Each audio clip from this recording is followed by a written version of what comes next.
যে অসমৰ বৰ্তমানৰ মুখ্যমন্ত্ৰী লুইচ পাৰ্জাৰ কেলেংকাৰী সাৰদা কেলেংকাৰীত জড়িত বুলি যেতিয়া হিমন্ত বিশ্ব শৰ্মা বিজেপিত জইন কৰিলে এটা কেলেংকাৰী নাইকিয়া হৈ গ'ল তাৰ মানে বিজেপিৰ অফিচত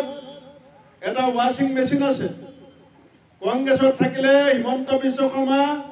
সাৰদা কেলেংকাৰীত জড়িত আৰু বিজেপিত গ'লে ধোৱা তুলসীৰ পাত তাত থকা ৱাশ্বিং মেচিনত ধুই দিয়ে সব সাফা হৈ যায় আজি গণতন্ত্ৰক কেনেকৈ তেওঁলোকে খবৰ দিছে কালি আমি গভৰ্ণৰ হাউচলৈ গৈছিলো ৰাজভৱন চলো কাৰ্যসূচী আছিলে আমি কেলে গৈছিলো আমাৰ ঘৰত মেনুৱেল মিটাৰ আছিলে ইলেক্ট্ৰিচিটি মেনুৱেল মিটাৰ মাহেকৰ মূৰত বিল আহে আমি বিল দিব লাগে এটা হিমন্ত বিশ্ব শৰ্মা চৰকাৰে মোদী ডাঙৰীয়াৰ বন্ধু আদানীৰ সৈতে মিলি আমাৰ নিচিনা সাধাৰণ মানুহবিলাকৰ ঘৰত 23,70,000 গাঁৱে গাঁৱে ঘৰে ঘৰে প্ৰিপেইড স্মাৰ্ট মিটাৰ লগাইছে ৰাতি 12টাতো কাটি যাব পাৰে ৰাতিপুৱাও কাটি যাব পাৰে কেতিয়া লাইন কাটি যাব ঠিক নাই আৰু বিল আপুনি 3 গুণ দিব লাগিব কাৰণ চৰকাৰে আমাৰ সাধাৰণ মানুহক লুণ্ঠন কৰিবৰ কাৰণে আমি কেতিয়াও স্মাৰ্ট মিটাৰ বিচৰা নাছিলো জবৰদস্তি আমাৰ ঘৰবিলাকত প্ৰিপেইড স্মাৰ্ট লগাই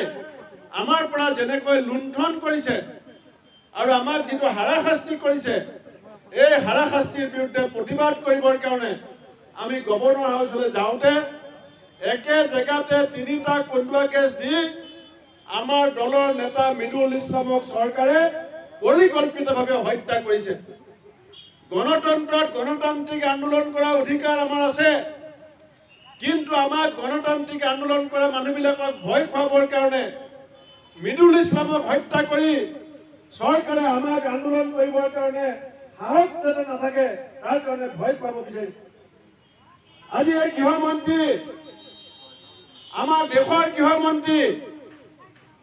আমি গৃহমন্ত্ৰীক সন্মান কৰিব বিচাৰো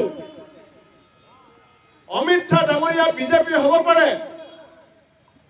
আমি গৃহমন্ত্ৰী দেশৰ ভাৰতবৰ্ষৰ গৃহমন্ত্ৰীক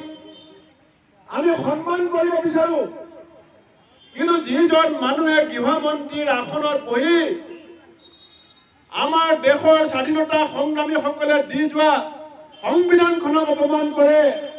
সেইজন গৃহমন্ত্ৰী সন্মানৰ প্ৰাপ্য হয় নে নহয় ৰাইজ আপোনালোকে নিজে চিন্তা কৰিব সংবিধানখনক যিজন গৃহমন্ত্ৰীয়ে সন্মান কৰিব নাজানে সংবিধানখনক যিজন গৃহমন্ত্ৰী অপমান কৰে সেইজন কেতিয়াও সন্মানিত ব্যক্তি আমাৰ দেশৰ হ'ব নোৱাৰে একতাবাদী মানসিকতা এই অমিত শাহ ডাঙৰীয়াৰ কাৰণে আমাৰ দেশত বহুত গণতান্ত্ৰিক চৰকাৰ ভংগ কৰা হৈছে গোৱাৰ চৰকাৰ ভাঙি দিয়া হৈছিল অৰুণাচলত চৰকাৰ ভাঙি দিছে মণিপুৰত চৰকাৰ ভাঙি দিছে মধ্যপ্ৰদেশত চৰকাৰ ভাঙি দিছে মহাৰাষ্ট্ৰত চৰকাৰ ভাঙি দিছে ঝাৰখণ্ডতো চৰকাৰ ভাঙিব বিচাৰিছিল সৰু সৰু কথাত দুজনকৈ মুখ্যমন্ত্ৰীক জেলত ভৰাই থয় আৰু ডাঙৰ ডাঙৰ দুৰ্নীতি কৰা আদানী আজি মুকলি আকাশৰ তলত ঘূৰি ফুৰিছে গৌতম আদানীক আমেৰিকাৰ কোৰ্টে এজন চুৰ বুলি কৈছে প্ৰবঞ্চক বুলি কৈছে প্ৰতাৰক বুলি কৈছে কিন্তু সেবি ইডি সিবিআই সব মৌন এই অমিত শাহ ডাঙৰীয়াৰ কাৰণে সেইকাৰণে আমি কংগ্ৰেছ দলে আজি গোটেই ভাৰতবৰ্ষত সংবিধানক অপমান কৰা সংবিধানক হত্যা কৰিব বিচৰা সংবিধানক অপমান কৰি পেলাই তুচ্ছতাচ্ছিল্য কৰা অমিত শাহ ডাঙৰীয়াৰ মূৰ্তি জ্বলাবৰ কাৰণে আমি গোটেই দেশজুৰি প্ৰতিবাদ কাৰ্যসূচী লৈছো আৰু এই কাৰ্যসূচীতে আগভাগ ল'বৰ কাৰণে মই মাননীয় বিধায়ক ৰেতিপতি নামেদক অনুৰোধ জনাই মোৰ বক্তব্য সামৰিছো বন্দে মাতৰম জয় অসম।